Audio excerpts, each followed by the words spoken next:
Hello મિત્ર, study આઈક્યુમાં આપ સૌનું હાર્દિક સ્વાગત છે। આજે આપણે વાત કરીશું ગુજરાત વર્તમાન પ્રવાહની અંદર 1 થી 15 સપ્ટેમ્બર 2021 સુધીના અગત્યના વર્તમાન પ્રવાહ। જો મિત્રો આપ ગુજરાત ગવર્મેન્ટમાં જીપીએસસી એટલે કે ગુજરાત જાહેર સેવા આયોગની ક્લાસ 1-2 ની ભરતી માટેની તૈયારી કરતા હોય તો તાજેતરની અંદર જ જીપીએસસી દ્વારા નોટિફિકેશન બહાર પાડી દેવામાં આવ્યું છે અને ક્લાસ 1-2 ની ભરતી હવે 19 ડિસેમ્બર 2021 રોજ કરનારી છે। એટલે આગામી નવી પ્રિલિમ એક્ઝામ 19 ડિસેમ્બર 2021 માં આયોજિત થનારી છે। તેના માટે જો તમે સ્ટડી આઈક્યુના પેનડ્રાઈવ કોર્સ પણ ખરીદી શકો છો। આજે તો સ્ટડી આઈક્યુની એપ્લિકેશન ડાઉનલોડ કરો, ત્યાં તમને જીપીએસસીના સ્ટડી આઈક્યુ પેનડ્રાઈવ કોર્સ પણ અવેલેબલ છે। આ ઉપરાંત ક્લાસ 3 ની એક્ઝામની તૈયારી કરતા હોય તો પણ તાજેતરની અંદર જ ગુજરાતના જે પંચાયત મંત્રી છે તેમના દ્વારા 17,000 નવી ભરતીની પણ જાહેરાત કરવામાં આવી છે। ઉપરાંત બિન સચિવાલય અને રેવન્યુ તલાટી જેવી ભરતીઓ પણ આગામી સમયમાં આવનારી છે। તો આજે જ આ સ્ટડી આઈક્યુની એપ્લિકેશન ડાઉનલોડ કરો। આ ઉપરાંત જો તમે ગુજરાત વર્તમાન પ્રવાહના વિડીયોઝ તમને પસંદ હોય તો એ તમે સ્ટડી આઈક્યુની એપ્લિકેશન ઉપર આ ઉપરાંત યુટ્યુબ ચેનલની અંદર પણ આ વિડીયો તમે જોઈ શકો છો। વાત કરીએ ગુજરાત વર્તમાન પ્રવાહની તો અહીં જે સ્ક્રીન ઉપર તમને ફોટો દેખાય છે તે છે પિઠોરા ચિત્રકલાનો। પિઠોરા ચિત્રકલા વિશે પણ વાત કરી દઈએ તો આ પિઠોરા ચિત્રકલા જે રહી એ પંચમહાલ જિલ્લાના અને છોટાઉદેપુર જિલ્લાના જે રાઠવા કોમ્યુનિટીઝ છે તેના દ્વારા આ ચિત્રકલા કરવામાં આવતી હોય છે। પિઠોરા ચિત્રકળા એ પથ્થર, કાગળ, કાપડ કે કેનવાસ ઉપર કરવામાં આવતી હોય છે। આ જે ચિત્રકળાની અંદર રેખા, રંગ વૈવિધ્ય, હાવભાવ, મનોભાવ, પર્વત, નદી, તળાવ, ધોધ, આકાશી તત્વો, ફૂલ, પત્તા, વેલ, વનસ્પતિ, પશુ, પંખી, માનવ આકારો આ દરેક ભેગા થઈને એક જીવ સૃષ્ટિ એટલે કે સૃષ્ટિ ઊભી કરવામાં આવતી હોય છે। રાઠવા કોમના જે દેવ સમાજના જે દેવ છે તે ગણવામાં આવે છે બાબો પિઠોરાને, અને તેને આધારે આ કળાને પિઠોરા ચિત્રકળા પણ કહેવાય છે। આ જે પિઠોરા ચિત્રકળાનું આલેખન કરનારને લખારા કહેવામાં આવે છે। આ ચિત્રકળાના મહાનાયક છે ઘોડો। ઘોડો આ ચિત્રકળાનો મહાનાયક કહેવામાં આવતો હોય છે। વાત કરીએ તો વર્તમાન પ્રવાહ વિશે તો તાજેતરની અંદર જ ગુજરાતના જે મુખ્યમંત્રી હતા વિજયભાઈ રૂપાણી તેમને પોતાના મુખ્યમંત્રી પદેથી રાજીનામું આપી દીધું છે। એટલે કે તેમને 7 ઓગસ્ટ 2016 થી 13 સપ્ટેમ્બર 2021 સુધી મુખ્યમંત્રીનો કાર્યભાર સંભાળ્યો હતો અને હાલમાં તેમને પોતાના પદેથી રાજીનામું આપ્યું છે। વિજયભાઈ રૂપાણી એ ગુજરાતના 16મા મુખ્યમંત્રી હતા। વિજયભાઈ રૂપાણીના મુખ્યમંત્રી પદેથી રાજીનામું આપતાની સાથે જ હવે ગુજરાતના નવા મુખ્યમંત્રી તરીકે શ્રી ભૂપેન્દ્રભાઈ રજનીકાંતભાઈ પટેલની નિમણૂક કરવામાં આવી છે। તેઓ ગુજરાતના 17મા મુખ્યમંત્રી તરીકેની નિમણૂક તેમની થઈ છે અને તેઓ ગુજરાતના 17મા મુખ્યમંત્રી બન્યા છે। વ્યક્તિગત દ્રષ્ટિએ જો જોવા જઈએ તો શ્રી મુખ્યમંત્રી ભૂપેન્દ્રભાઈ રજનીકાંતભાઈ પટેલ એ 17મા ક્રમના મુખ્યમંત્રી છે અને પદ ક્રમની દ્રષ્ટિએ જો ગણવા જઈએ તો તેઓ 22મા મુખ્યમંત્રી છે।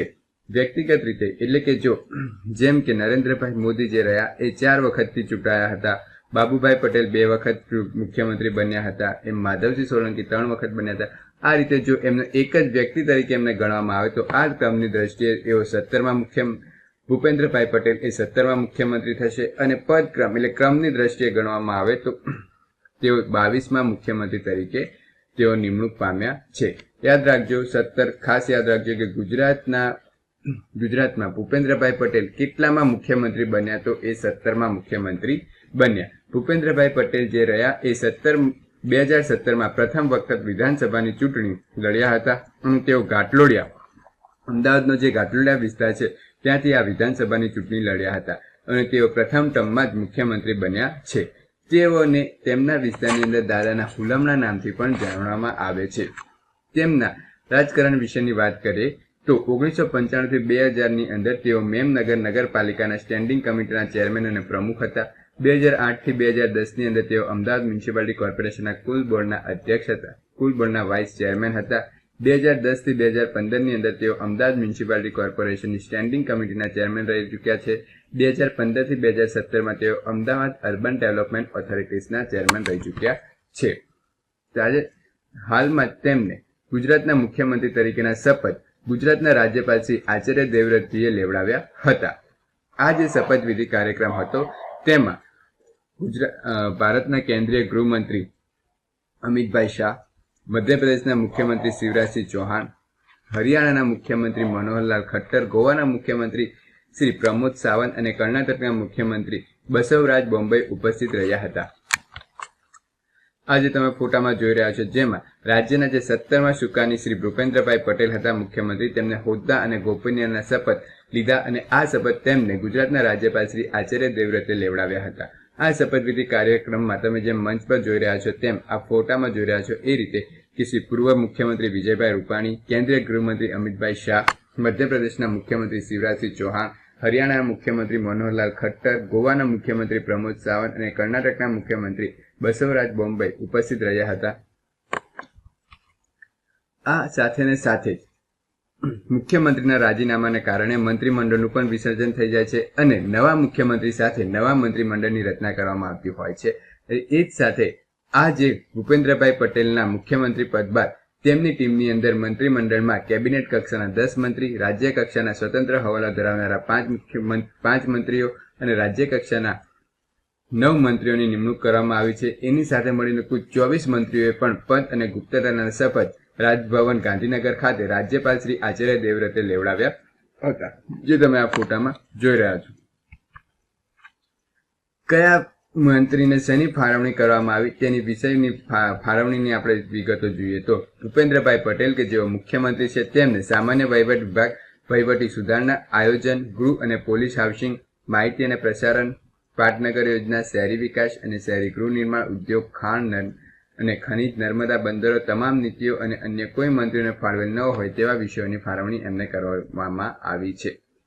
કેબિનેટ કક્ષાના મંત્રીઓ વાત કરીએ તો કેબિનેટ કક્ષાના 10 મંત્રીઓની નિમણૂક થઈ છે, જેની અંદર રાજેન્દ્ર ત્રિવેદીને મહેસૂલ, આપત્તિ વ્યવસ્થાપન, કાયદો અને ન્યાયતંત્ર અને વૈધાનિક અને સંસદીય બાબતો, જીતેન્દ્રભાઈ વાઘાણીને શિક્ષણ, ઉચ્ચ અને તાંત્રિક શિક્ષણ, વિજ્ઞાન અને પ્રોટોકોલ, ઋષિકેશભાઈ પટેલને આરોગ્ય, પરિવાર કલ્યાણ, તબીબી શિક્ષણ, જળ સંપત્તિ અને પાણી પુરવઠો, પૂર્ણેશ મોદીને માર્ગ અને મકાન, વાહન વ્યવહાર, નાગરિક ઉડ્ડયન, પ્રવાસન અને યાત્રાધામ વિકાસ, રાઘવજીભાઈ પટેલને કૃષિ, પશુપાલન અને ગૌ સંવર્ધન, કનુભાઈ દેસાઈને નાણાં, ઉર્જા અને પેટ્રોકેમિકલ, કિરીટસિંહ રાણાને વન, પર્યાવરણ, ક્લાઇમેટ ચેન્જ, છાપકામ અને સ્ટેશનરી, નરેશભાઈ પટેલને આદિજાતિ વિકાસ, અન્ન અને નાગરિક પુરવઠો અને ગ્રાહકોની સુરક્ષા, પ્રદીપભાઈ પરમારને સામાજિક ન્યાય અને અધિકારિતા, અર્જુનસિંહ ચૌહાણને ગ્રામ વિકાસ અને ગ્રામ ગૃહ નિર્માણ આ ખાતાઓ સોંપવામાં આવ્યા છે. રાજ્ય કક્ષાના મંત્રીઓ કે જેઓ સ્વતંત્ર હવાલો ધરાવે છે તેવા 5 મંત્રીઓની નિમણૂક થઈ છે. તેમની વાત કરીએ તો હર્ષ સંઘવી, જેમને રમતગમત, યુવા સેવક અને સાંસ્કૃતિક પ્રવૃત્તિઓ, સ્વૈચ્છિક સંસ્થાઓનું સંકલન, બિનવારસી ગુજરાતી પ્રભાગ, ગૃહરક્ષક દળ અને ગ્રામ રક્ષક દળ, નાગરિક સંરક્ષણ, નશાબંધી, આબકારી, જેલ, સરહદી સુરક્ષા, ગૃહ અને પોલીસ હાઉસિંગ, આપત્તિ વ્યવસ્થાપન, જગદીશભાઈ વિશ્વકર્માને કુટીર ઉદ્યોગ, સહકાર, મીઠા ઉદ્યોગ અને પ્રોટોકોલ્સ નો સ્વતંત્ર હવાલો, ઉદ્યોગ અને વન, પર્યાવરણ અને ક્લાઇમેટ ચેન્જ, પ્રિન્ટિંગ અને સ્ટેશનરી, બ્રિજેશભાઈ મેરજાને શ્રમ, રોજગાર, પંચાયત, ગ્રામ ગૃહ નિર્માણ અને ગ્રામ વિકાસ, જીતુભાઈ ચૌધરીને કલ્પસર અને મત્સ્ય ઉદ્યોગ, નર્મદા, જળ સંપત્તિ અને પાણી પુરવઠો, મનીષાબેન વકીલને મહિલા અને બાળ કલ્યાણ, સામાજિક અને ન્યાય અધિકારિતા સોંપવામાં આવ્યા છે. રાજ્ય કક્ષાના મંત્રીની વાત કરીએ તો રાજ્ય કક્ષાના 9 મંત્રીઓની નિમણૂક કરવામાં આવી છે, જેમાં મુકેશભાઈ પટેલને કૃષિ, ઉર્જા અને પેટ્રોકેમિકલ્સ, નિમિષાબેન સુથારને આદિજાતિ વિકાસ, આરોગ્ય અને પરિવાર કલ્યાણ અને તબીબી શિક્ષણ, અરવિંદભાઈ રૈયાણીને વાહન વ્યવહાર, નાગરિક ઉડ્ડયન, પ્રવાસન અને યાત્રાધામ વિકાસ, કુબેરભાઈ ડિંડોરને ઉચ્ચ અને તાંત્રિક શિક્ષણ, વૈધાનિક અને સંસદીય બાબતો, કીર્તિસિંહ વાઘેલાને પ્રાથમિક, માધ્યમિક અને પ્રૌઢ શિક્ષણ, ગજેન્દ્રસિંહ પરમારને અન્ન, નાગરિક પુરવઠો અને ગ્રાહક સુરક્ષાની બાબતો, આર.સી. મકવાણાને સામાજિક ન્યાય અને અધિકારિતા, વિનોદ મોડલિયાને શહેરી વિકાસ અને શહેરી ગૃહ નિર્માણ અને દેવાભાઈ પુંજાભાઈ માલમને પશુપાલન અને ગૌ સંવર્ધન ના વિષયોની ફાળવણી કરવામાં આવી છે.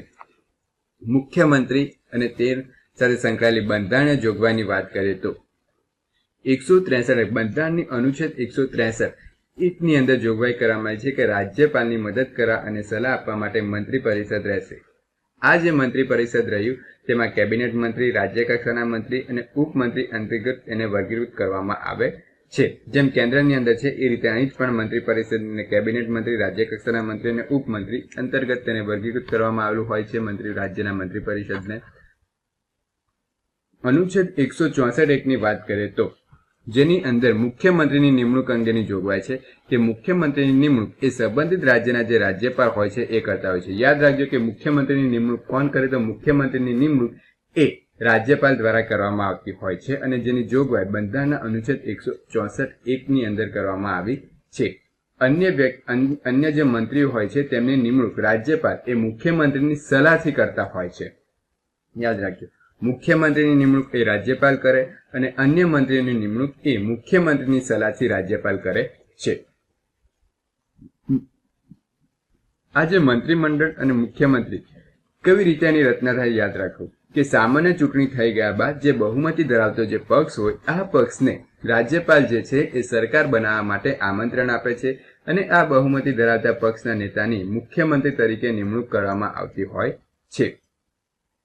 જે પણ બહુમતી ધરાવતો પક્ષ છે એને રાજ્યપાલ આમંત્રણ આપશે અને એમાંથી જ બહુમતી ધરાવતા પક્ષના નેતાની એવો મુખ્યમંત્રી તરીકે નિમણૂક કરશે અને મુખ્યમંત્રીની નિમણૂક થયા બાદ મુખ્યમંત્રી જે રહ્યા એમના સલાહથી રાજ્યપાલ એ અન્ય મંત્રીઓની નિમણૂક કરશે.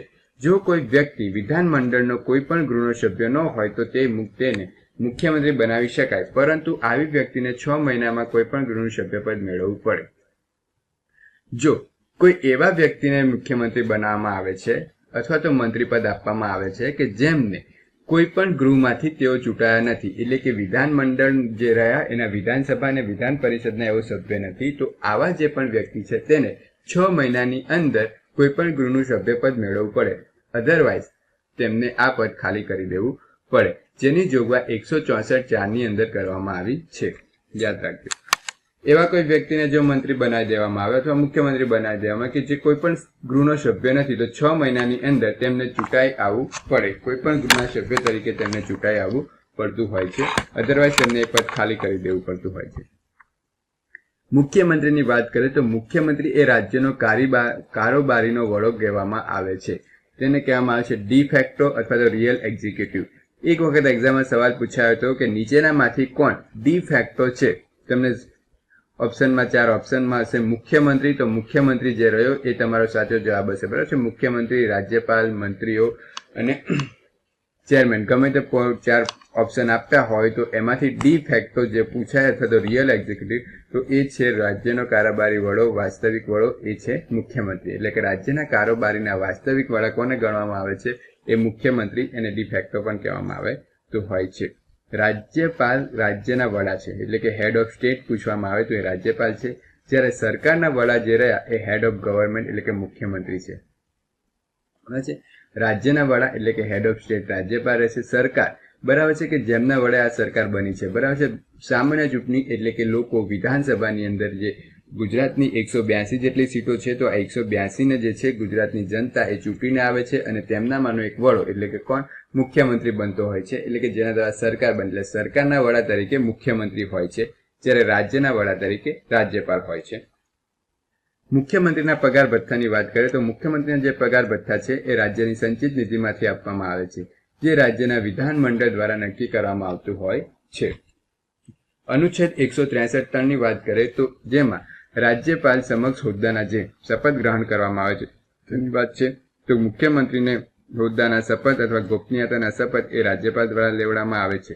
મુખ્યમંત્રીનો કાર્યકાળ એ વિધાનસભાના કાર્યકાળ જેટલો હોય છે. બરાબર છે. વિધાનસભાનો કાર્યકાળ સામાન્ય રીતે 5 વર્ષનો હોય છે અને મુખ્યમંત્રી પણ કાર્યકાળ સુધી વધુ 5 વર્ષ સુધી રહી શકે છે. પરંતુ આ જે કાર્યકાળ છે એ ગૃહની બહુમતી પર ટકેલો છે. એટલે કે વિધાનસભાનો કાર્યકાળ જેટલો હોય ત્યાં સુધી મુખ્યમંત્રીનો કાર્યકાળ હોય છે. જો ગૃહમાં બહુમતી હોય ત્યાં સુધી મુખ્યમંત્રી પોતાના પદ સુધી રહી શકે છે. જો ગૃહમાં બહુમતી ન હોય તો મુખ્યમંત્રી પણ પોતાના પદેથી રાજીનામું આપી દેવું પડતું હોય છે. અગત્યની એક જોગવાઈ કે 91માં બંધારણીય સુધારા 2003 દ્વારા બંધારણના અનુચ્છેદ 164(1)(a) અંતર્ગત જોગવાઈ કરવામાં આવી છે કે મંત્રીમંડળમાં મુખ્યમંત્રી સહિત મંત્રીઓની જે કુલ સંખ્યા છે એ વિધાનસભાના કુલ સંખ્યાના 15%થી વધારે ન હોવી જોઈએ અને મુખ્યમંત્રી સહિત મંત્રીઓની સંખ્યા 12 થી ઓછી પણ ન હોવી જોઈએ. આ નિયમ ખાસ યાદ રાખજો કે મુખ્યમંત્રી બન્યા ત્યારબાદ મંત્રીમંડળની જે રચના થાય છે આ મંત્રીમંડળમાં કેટલા મંત્રીઓનો સમાવેશ કરી શકાય તે જે પણ રાજ્ય અથવા તો જે પણ વિધાનસભા છે એની કુલ સંખ્યાના 15%થી વધારે નહીં. 182 સંખ્યા હોય તો તેની 15%થી વધારે સંખ્યામાં મંત્રીઓની સમાવેશ કરી શકાય નહીં. એટલે કે મંત્રીમંડળની અંદર આ 15%થી વધારે માણસો લઈ શકાય નહીં, મંત્રીઓ લઈ શકાય નહીં. જેની જોગવાઈ 91માં બંધારણ સુધારા 2003 ની અંદર કરવામાં આવી હતી, જેને કારણે ભારતીય બંધારણના 164(1)(a) અનુચ્છેદ ઉમેરવામાં આવ્યો. રાજ્ય વિધાનમંડળમાં દરેક મંત્રી વ્યક્તિગત રીતે રાજ્યપાલને જવાબદાર હોય છે, જ્યારે સામૂહિક રીતે વિધાનસભાને જવાબદાર હોય છે. એ પણ યાદ રાખજો. રાજ્યપાલને માહિતી પૂરી પાડવા વગેરે અંગે મુખ્યમંત્રીની ફરજો. તો અનુચ્છેદ 167 ની અંદર જોગવાઈ કરવામાં આવી છે કે મુખ્યમંત્રી એ મંત્રીમંડળની અંદર લેવામાં આવેલા બધા જ નિર્ણયોથી રાજ્યપાલને માહિતગાર કરશે. મુખ્યમંત્રીએ મંત્રીમંડળમાં લેવામાં આવેલા બધા જ જે નિર્ણયો જે છે એને રાજ્યપાલને માહિતગાર કરવાની જવાબદારી એ મુખ્યમંત્રીની હોય છે, જેને અનુચ્છેદ 167 ની અંદર જોગવાઈ કરવામાં આવી છે. મુખ્યમંત્રીએ રાજ્યપાલને રાજ્યના શાસન તથા વિધેયક સંબંધિત બાબતોથી માહિતગાર કરશે. ગુજરાતના મુખ્યમંત્રીઓની વાત કરીએ તો ગુજરાતના પ્રથમ મુખ્યમંત્રી હતા જીવરાજભાઈ મહેતા. જીવરાજભાઈ મહેતાએ 1960 થી 61 દરમિયાન પ્રથમ મુખ્યમંત્રી રહ્યા હતા અને એમના સમયગાળા દરમિયાન વાત કરીએ તો એમના સમયગાળા એમાં પંચાયતી રાજ ધારો 1961 જે હતો એ 1961માં બનાવવામાં આવ્યો હતો અને તેમના સમયગાળાની અંદર 1 એપ્રિલ 1963 થી આ પંચાયત ધારો જે છે એ અમલમાં આવ્યો હતો. પ્રથમ વિધાનસભા તેમના સમયમાં બની હતી. દ્વિતીય વિધાનસભા 1962 થી 1966 સુધીની હતી. આ દ્વિતીય વિધાનસભા જે હતી એ પણ જીવરાજ નારાયણ મહેતા તેમના સમયમાં હતી. તેઓ ભારતીય રાષ્ટ્રીય કોંગ્રેસ એટલે પક્ષ સાથેથી બિલોંગ્સ કરતા હતા. ત્યારબાદ એમના પછી મુખ્યમંત્રી આવ્યા હતા બળવંતરાય મહેતા.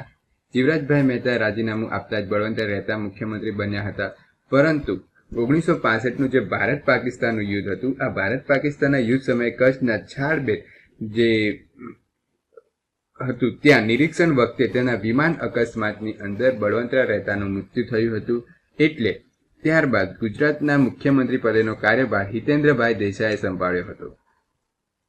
તેઓ ઓલપાડ વિધાનસભામાંથી ચૂંટાયા હતા અને તેમને 1965 થી 1971 દરમિયાન તેઓ હતા અને તેમના સમય દરમિયાન ગુજરાતનું જે પાટનગર હતું એ અમદાવાદથી ગાંધીનગર ખસેડાયું હતું. હિતેન્દ્રભાઈ દેસાઈ. સવાલ પૂછા છે કે કોના સમયગાળા દરમિયાન ગુજરાતનું પાટનગર અમદાવાદથી ગાંધીનગર ખસેડાયું? તો હિતેન્દ્રભાઈ દેસાઈના સમયમાં. હિતેન્દ્રભાઈ દેસાઈએ રાજીનામું આપતા જ રાષ્ટ્રપતિ શાસન લાદવામાં આવ્યું હતું અને તે 1971માં લદાયું હતું. ત્યારે રાષ્ટ્રપતિ હતા પીવી ગિરી અને ગુજરાતના રાજ્યપાલ હતા શ્રીમન નારાયણ. ત્યારબાદ ગુજરાતના નવા મુખ્યમંત્રી તરીકે ચોથી વિધાનસભા આવી અને આ ચોથી વિધાનસભા દરમિયાન ગુજરાતના નવા મુખ્યમંત્રી તરીકે ઘનશ્યામભાઈ ઓઝાની નિમણૂક કરવામાં આવી. આ ઘનશ્યામભાઈ ઓઝાના સમયમાં તેમને માધ્યમિક શિક્ષણ બોર્ડની રચના કરી હતી. ત્યારબાદ ચીમનભાઈ પટેલની નિમણૂક ગુજરાતના મુખ્યમંત્રી તરીકે થઈ અને તેમને 1973 થી 74 દરમિયાન કાર્યભાર સંભાળ્યો. તેમના સમયગાળા દરમિયાન નવનિર્માણ આંદોલન થયું, જેને કારણે તેમને રાજીનામું આપવું પડ્યું હતું અને જેના કારણે રાષ્ટ્રપતિ શાસન લાદવામાં આવ્યું. અને આ રાષ્ટ્રપતિ શાસન એ સૌથી લાંબા ગાળા માટેનું રાષ્ટ્રપતિ શાસન હતું 1974 થી 75 દરમિયાન. ત્યારે ભારતના રાષ્ટ્રપતિ હતા ફખરુદ્દીન અલી અહમદ અને ગુજરાતના રાજ્યપાલ હતા કે વિશ્વનાથન. ત્યારબાદ 5મી વિધાનસભાની ચૂંટણી થઈ અને જે દરમિયાન બાબુભાઈ પટેલ એ ગુજરાતના મુખ્યમંત્રી બન્યા. આ જે ગુજરાતના બાબુભાઈ પટેલ જે હતા એ પ્રથમ બિન કોંગ્રેસી મુખ્યમંત્રી હતા. અત્યાર સુધી ભારતીય રાષ્ટ્રીય કોંગ્રેસના મુખ્યમંત્રીઓ બન્યા હતા, પરંતુ હવે પ્રથમ વખત બિન કોંગ્રેસી આ મુખ્યમંત્રી હતા કે જેઓ જનતા ફ્રન્ટમાંથી આવ્યા હતા, એટલે કે ગઠબંધનની સરકાર દ્વારા તેમની નિમણૂક થઈ હતી. પરંતુ આ બાબુભાઈ પટેલના આ સમયગાળા દરમિયાન તમામ વહીવટ ગુજરાતી ભાષામાં કરવામાં આવ્યો હતો. એટલે કે ગુજરાતી ભાષામાં વહીવટ કરવાનો શરૂઆત કોના સમયગાળામાં થઈ હતી? તો બાબુભાઈ પટેલના સમયગાળામાં થઈ હતી. પરંતુ આ ગઠબંધનની સરકાર હતી, જેના કારણે આ બહુમતી તૂટી જવાને કારણે રાષ્ટ્રપતિ શાસન લાદવામાં આવ્યું. તેમને બાબુભાઈ પટેલે રાજીનામું આપવું પડ્યું અને રાષ્ટ્રપતિ શાસન લાગ્યું. આ રાષ્ટ્રપતિ શાસન સમયગાળા દરમિયાન ત્રીજું રાષ્ટ્રપતિ શાસન હતું અને જે 1976માં લાગ્યું હતું અને એ સમયગાળા દરમિયાન ગુજરાતના રાજ્યપાલ હતા કે વિશ્વનાથન અને રાષ્ટ્રપતિ હતા ફખરુદ્દીન અલી અહમદ. સવાલ તમને એવો પણ પૂછાય કે કયા રાજ્યપાલ દરમિયાન 2 વખત રાષ્ટ્રપતિ શાસન લાગ્યું? તો કે વિશ્વનાથન દરમિયાન 2 વખત રાષ્ટ્રપતિ શાસન લાગ્યું હતું. ત્યારબાદ ગુજરાતના મુખ્યમંત્રી તરીકે માધવસિંહ સોલંકીની નિમણૂક થઈ, જે ભારતીય રાષ્ટ્રીય કોંગ્રેસમાંથી આવતા હતા અને માધવસિંહ સોલંકી એ ભારતના વિદેશ મંત્રી પદે પણ રહી ચૂક્યા હતા.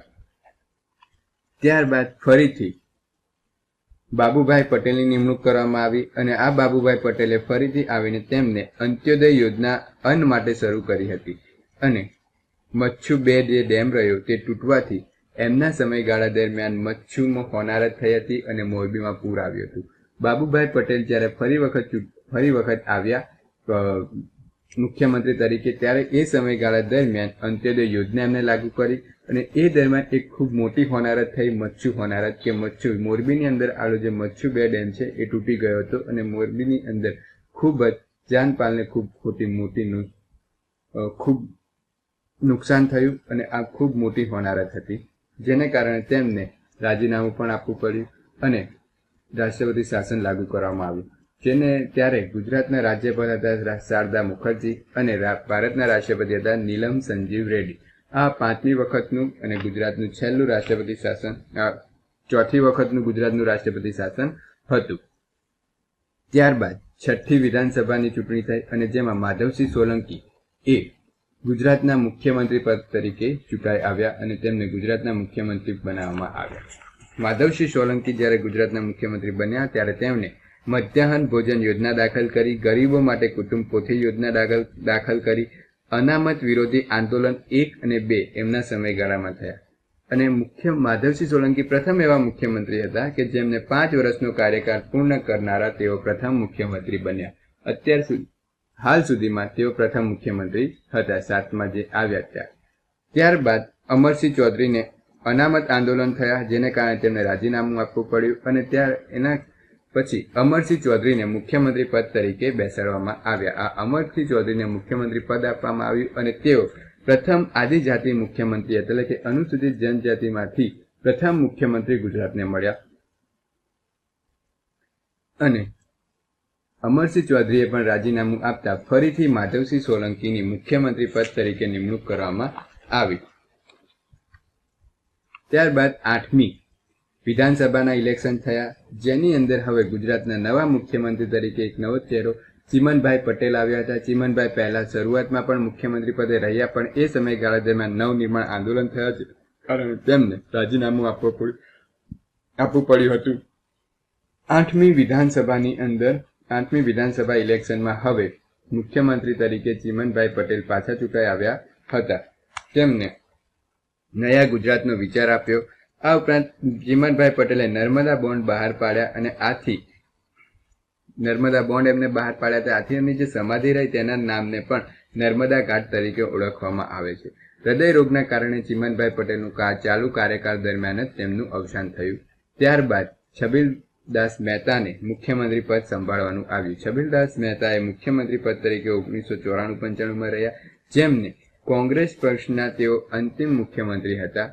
ત્યારબાદ 9મી વિધાનસભાના ઇલેક્શન આવ્યા અને 9મી વિધાનસભાએ કેશુભાઈ પટેલને ગુજરાતના મુખ્યમંત્રી પદ તરીકે ચૂંટી કાઢ્યા અને ગુજરાતના નવા મુખ્યમંત્રી તરીકે કેશુભાઈ પટેલની વરણી કરવામાં આવી. કેશુભાઈ પટેલ એ ભારતીય જનતા પાર્ટીના પ્રથમ મુખ્યમંત્રી હતા. કેશુભાઈ પટેલના રાજીનામાથી સુરેશભાઈ મહેતાને મુખ્યમંત્રી પદ આપવામાં આવ્યું અને સુરેશભાઈ મહેતાને ગુજરાતના મુખ્યમંત્રી બનાવવામાં આવ્યા. સુરેશભાઈ મહેતાએ સરસ્વતી સાધના યોજનાની શરૂઆત કરી કે જે સરસ્વતી સાધના અંતર્ગત જે સ્કૂલે આવતી વિદ્યાર્થીનીઓ છે તેમને સાયકલ આપવામાં આવતી હોય છે. આ યોજના હાલમાં પણ કાર્યરત છે. યાદ રાખજો કે સરસ્વતી સાધના યોજના કોને શરૂ કરી હતી? તો એ શરૂ કરી હતી સુરેશભાઈ મહેતાએ. સુરેશભાઈ મહેતાના રાજીનામા સાથે જ હવે રાષ્ટ્રપતિ શાસન લાગુ કરવામાં આવ્યું અને આ ગુજરાતનું 5મું અને અંતિમ રાષ્ટ્રપતિ શાસન હતું, જે સૌથી ટૂંકા ગાળા માટેનું રાષ્ટ્રપતિ શાસન હતું. ત્યારે ગુજરાતના રાજ્યપાલ હતા કૃષ્ણપાલસિંહ અને રાષ્ટ્રપતિ હતા શંકર દયાળ શર્મા.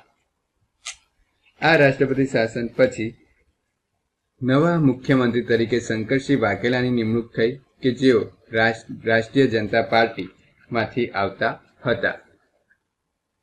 શંકરસિંહ વાઘેલાએ આવીને તરત જ 5 નવા જિલ્લા બનાવ્યા અને તેમના રાજીનામું આપવાની ફરજ પડી. તેમના રાજીનામા સાથે દિલીપ પરીખની ગુજરાતના મુખ્યમંત્રી તરીકે નિમણૂક થઈ. ગુજરાતના મુખ્યમંત્રી દિલીપ પરીખ એ સૌથી ઓછા સમય સુધી મુખ્યમંત્રી પદે રહ્યા અને તેમને પણ રાજીનામું આપી દીધું. ત્યારબાદ કેશુભાઈ પટેલની ફરી વખત ગુજરાતના મુખ્યમંત્રી તરીકે નિમણૂક કરવામાં આવી. કેશુભાઈ પટેલે ફરી આવીને ગોકુળ ગ્રામ યોજનાની શરૂઆત કરી. ત્યારબાદ કેશુભાઈ પટેલ પછી એમના સમયગાળા દરમિયાન 2001માં ગુજરાતની અંદર ભૂકંપ આવ્યો અને આ ભૂકંપે ગુજરાતના જે કચ્છ વિસ્તાર છે જેને સૌથી વધારે અસર કરી હતી અને એ ભૂકંપમાં ગુજરાતના ઘણા બધા લોકો મૃત્યુ પામ્યા અને જેને કારણે કેશુભાઈ પટેલની સરકારે રાજીનામું આપવામાં આવ્યું અને નરેન્દ્રભાઈ મોદી કે જેમને ગુજરાતના મુખ્યમંત્રી તરીકે બેસાડવામાં આવ્યા. ગુજરાતના મુખ્યમંત્રી પદ તરીકે નરેન્દ્રભાઈ મોદીએ 2001માં આવ્યા અને તેમને ત્યારબાદ તેઓ સતત 4 ટર્મ સુધી તેઓ ચૂંટાયા અને નરેન્દ્રભાઈ મોદી જે રહ્યા એ સૌથી વધુ સમય માટે મુખ્યમંત્રી પદે રહેનારા મુખ્યમંત્રી બન્યા. તેમને જ્યોતિગ્રામ યોજના, ચિરંજીવી યોજના, વનબંધુ કલ્યાણ યોજના, માતૃવંદના યોજના, બેટી બચાવ અભિયાન, ઘર દીવડા યોજના, ગરીબ કલ્યાણ મેળા, ખેલ મહાકુંભ, રિવરફ્રન્ટ, મશીન મંગલમ જેવા અનેક કાર્યક્રમોની તેમણે શરૂઆત કરી. આ ઉપરાંત તેમને જિલ્લા રાષ્ટ્રીય તહેવારો જે છે એને ગુજરાતના અલગ અલગ જિલ્લાઓની અંદર પણ ઉજવણીની તેમણે શરૂઆત કરી. ત્યારબાદ નરેન્દ્રભાઈ મોદી એ ભારતના પ્રધાનમંત્રી બનતા તેમણે આ પદ ખાલી કર્યું અને ત્યાં આનંદીબેન પટેલની ગુજરાતના મુખ્યમંત્રી તરીકે નિમણૂક કરવામાં આવી. તેમણે 26 મે 2014 થી 6 ઓગસ્ટ 2016 સુધી ગુજરાતના મુખ્યમંત્રી આનંદીબેન પટેલ રહ્યા. જેઓ પ્રથમ મહિલા મુખ્યમંત્રી હતા. ગુજરાતના પ્રથમ મહિલા મુખ્યમંત્રી કોણ હતા એવો સવાલ પૂછવામાં આવે તો એ હતા આનંદીબેન પટેલ. ગુજરાતના પ્રથમ મહિલા મુખ્યમંત્રી હતા. તેમને ગતિશીલ ગુજરાત કાર્યક્રમ શરૂ કર્યો. પંચાયતી રાજમાં મહિલાઓને 50% અનામત આપવાની શરૂઆત એ આનંદીબેન પટેલના સમયમાં થઈ હતી. આ ઉપરાંત સવર્ણોને 10% અનામત આપવાનું પણ તેમણે નક્કી કર્યું હતું, જે હાઈકોર્ટ દ્વારા રદ કરવામાં આવ્યું. ત્યારબાદ આનંદીબેન પટેલનું રાજીનામું આપતા વિજયભાઈ રૂપાણીની મુખ્યમંત્રી તરીકે નિમણૂક કરવામાં આવી. વિજયભાઈ રમણીકલાલ રૂપાણી જે રહ્યા એ 7 ઓગસ્ટ 2016 થી મુખ્યમંત્રી હતા. 11 સપ્ટેમ્બર 2021 સુધી વિજયભાઈ રૂપાણીએ રાજીનામું આપી દીધું. ત્યારબાદ વિજયભાઈ રૂપાણી પછી 17મા ક્રમે ભૂપેન્દ્ર પટેલ એ ગુજરાતના મુખ્યમંત્રી બન્યા હતા.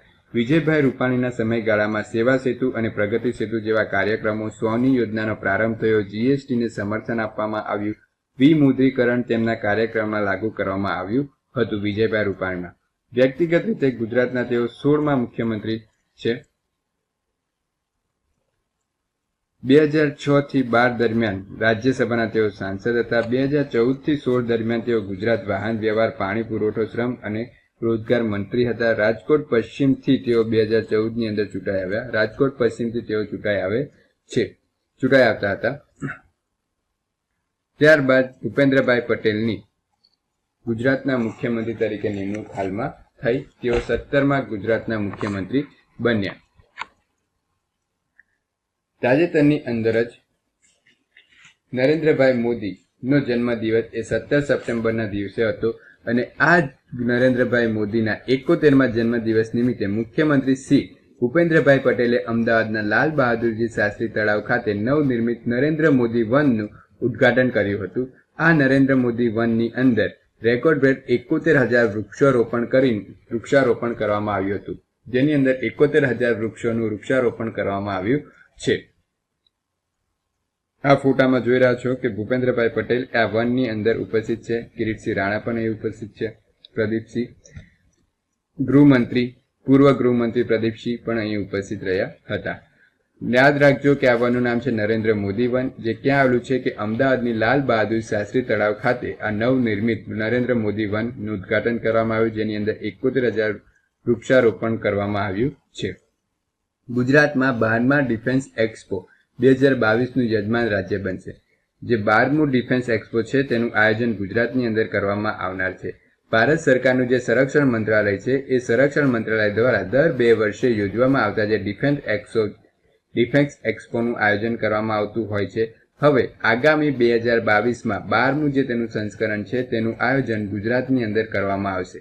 તાજેતરની અંદર જ ડિફેન્સ એક્સપો 2022ના આયોજન અંગેની બેઠક એ રાજનાથસિંહની ઉપસ્થિતિમાં સંરક્ષણ મંત્રી રાજનાથસિંહની ઉપસ્થિતિમાં સ્ટેચ્યુ ઓફ યુનિટી કેવડિયા ખાતે યોજાઈ હતી. આગળના જે તમે આ ફોટો છે તેમાં જોઈ રહ્યા છો કે રાજનાથસિંહ એ સ્ટેચ્યુ ઓફ યુનિટી ખાતે આવ્યા હતા અને સરદાર વલ્લભભાઈ પટેલના પુષ્પ અર્પણ કર્યા હતા તેમને આ મૂર્તિને. અને હવે આગામી 10 થી 13 માર્ચ 2022 દરમિયાન ગાંધીનગર ખાતે સંરક્ષણ મંત્રાલયના ડિફેન્સ પ્રોડક્શન વિભાગ દ્વારા અહીં આગામી 2022નો ડિફેન્સ એક્સપો જે છે તેનું આયોજન કરવામાં આવશે. થેન્ક યુ, આભાર. જો તમને આ વિડીયો પસંદ આવ્યો હોય તો નીચે લાઇક્સ પણ આપી શકો છો. તમે કમેન્ટ્સમાં પણ તમારી રજૂઆત કરી શકો છો. જય હિન્દ, જય ભારત.